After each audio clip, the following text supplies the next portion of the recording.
Hello everyone and welcome back to our YouTube channel. In this video, I'm going to show you how to fix Roblox error 500.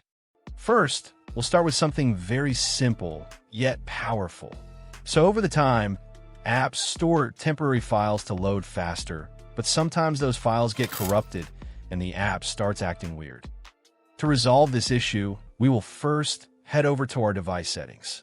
From here, scroll down and tap on General. Once you're in the General Settings tab, look for iPhone Storage option and tap on it. Over here, you can either search for the app or you can scroll down and look for it. Then tap on the app. On the next screen, you need to tap on the Offload App option. A confirmation pop-up will come up. Now tap on the Offload App option here. It'll take a bit for processing, and then a reinstall button will show up. Simply tap on it to reinstall the app. This should resolve the issue, but if it doesn't, then you need to check if the app is running an older version. Head over to App Store. From here, double tap on this search icon in the bottom right corner, and then search for the app. Once the app comes up in the search result, and if you see this update button right next to the app, simply tap on it to make sure you're running the latest version of the app. However, if you continue to encounter this issue, then you will need to completely reinstall the app, which usually resolves the problem.